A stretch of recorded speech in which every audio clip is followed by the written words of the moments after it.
चलिए, समझ में आ गया सभी को।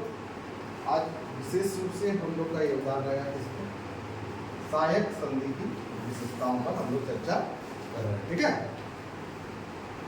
सहायक संधि में था क्या, इससे ब्लेजरी का क्या है, सहायक संधि।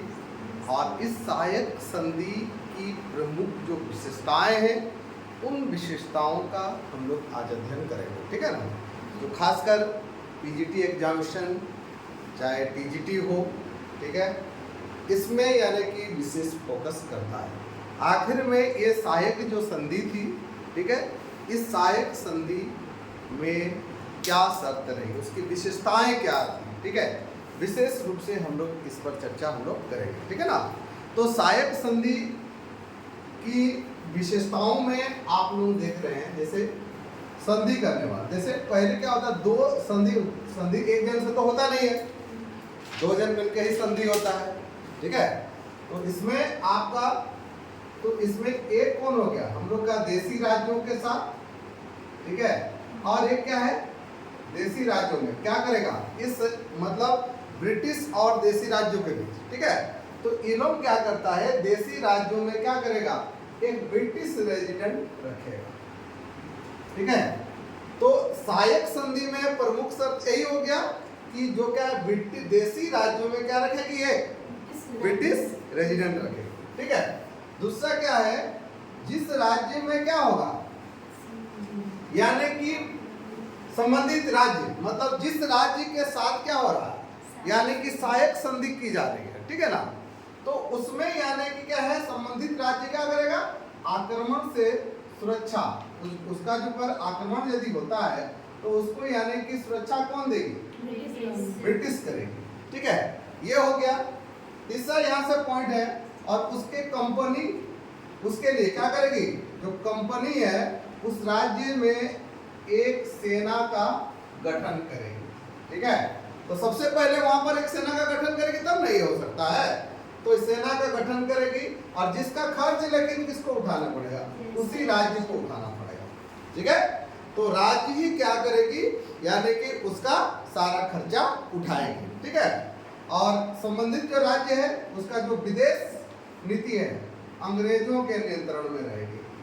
ठीक है, तो विदेश नीति यदि अंग्रेजों के नियंत्रण में रहेगी तो फिर उस राज्य का राजा के पास रह क्या गया, वो ना किसी से संधि कर सकता है, ठीक है, ना किसी कोई यानी कि उसके यहाँ आने जाने कर, जब तक यानी किसी से संधि करेगा, किसी से बातचीत करेगा, कुछ भी करेगा, तो सबसे पहले यानी क्या है, इससे परमिशन लेना पड़ेगा, क्योंकि इसके हाथ में क्या है, विदेश नीति क्या है, नियंत्रित रही है।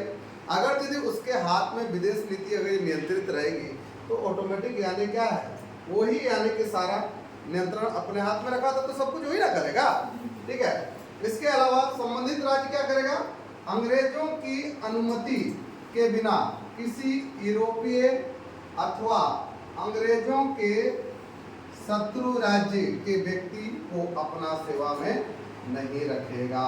यही था, संबंधित राज्य क्या करेगी, मतलब अंग्रेजों के अनुमति, जब तक उसका यानी कि सहमति नहीं होगा तब तक यानी क्या है, यूरोपीय यानी कि किसी भी बिना किसी यानी कि अदर यूरोपीय मतलब क्या हो गया, जैसे एक तो ईस्ट इंडिया कंपनी अपना है, ठीक है, इसके अलावा जैसे फ्रांसीसी कंपनी है, डच है, डेनिश, जो भी है, ये सब समथिंग था, जो यूरोपीय जो भारत में क्या करने के लिए आई, व्यापार करने के लिए आई है। ठीक है, तो उन कंपनियों में से याद रखेगा, यही ना बोल रहा है, तो वो कोई भी यानी कि दूसरा यानी कि कंपनी को अपने राज्य में क्या नहीं करेगी, यानी कि जब तक यानी कि इसका अनुमति नहीं होगा उसको यानी क्या है, ठीक है, या उसके यानी कि शत्रु राज्य व्यक्ति अपनी सेवा में उन लोगों को नहीं रखेगा। ठीक है, उसका मतलब उसके राज्य की सेवा में नहीं रखना है। ठीक है, इसके अलावा क्या देखते हैं, कंपनी राज्य के आंतरिक मामलों में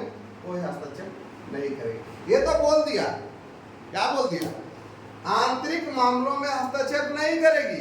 कौन आंतरिक मामलों में हस्तक्षेप नहीं करेगी, कंपनी। अरे राज्य के आंतरिक क्षेत्र में हस्तक्षेप नहीं करेगी, तो ये क्या है, ठीक है, ये तो पूरा के पूरा अपने ये में कर रही है, फिर बोलता है कि यह क्या है, नहीं करेंगे, यही ना हो रहा है।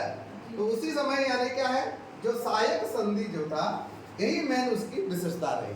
तो मेन विशेषताओं को आपको समझना था, ये समझ में आ गया तो बाकी क्या आप लोग जानते हैं कि सहायक संधि किन किन यानी कि राज्यों के साथ की गई थी, जो कि हम लोग पिछला क्लास में यानी कि हम लोग क्या है ये सब का अध्ययन कर चुके हैं, ठीक है। जिसमें से क्या है हैदराबाद को यानी कि सहायक संधि के तहत यानी कि कब, देखिए सहायक संधि कब किया गया हैदराबाद के साथ यानी कि 1798 में, मैसूर 1799 में, अवध 1801 में, उसी तरह से मराठा 1802 में, पेशवा 1803 में, उसके बाद आपका अबरार जो हो गया वो 1803 में, और फिर आपका ग्वालियर जो है वो आपका कौन सा 1804 में, ठीक है। तो ये इंपॉर्टेंट है छोटे से, कभी कभी क्वेश्चन पूछता है कि सहायक संधि करने वाला राज्य कौन सा है, ठीक है। आपको ऑप्शन कोई भी दे सकता है, उसको यानी कि आपको ध्यान में रखना है, ठीक है ना। तो ये हो गया हम लोग क्या है सहायक संधि करने वाले राज्यों के बारे में हम लोग चर्चा यहाँ पर की है, ठीक है ना। यहाँ तक किसी को कोई दिक्कत है नहीं ना, ठीक है, चलिए बहुत अच्छी बात है। अब यानी कि हम लोग चर्चा करेंगे कि सहायक संधि का मूल्यांकन पर हम लोग थोड़ा यहाँ देखेंगे, ठीक है।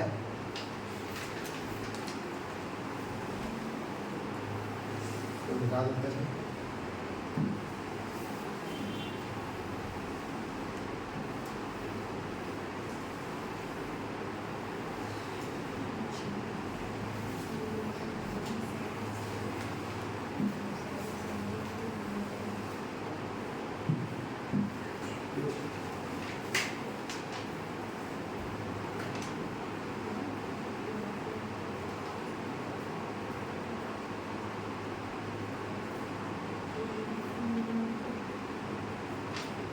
सहायक संधि का मूल्यांकन, ठीक है। तो इसमें क्या क्या चीज आता है, ठीक है ना।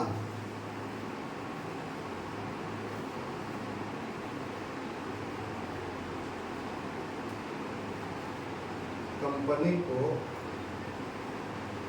लाभ, किसको लाभ होता है, कंपनी को लाभ,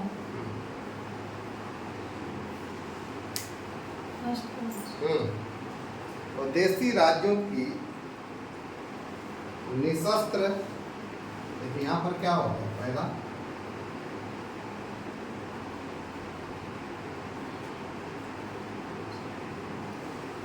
देशी राज्य, इसको ऊपर ऑफ करते हैं,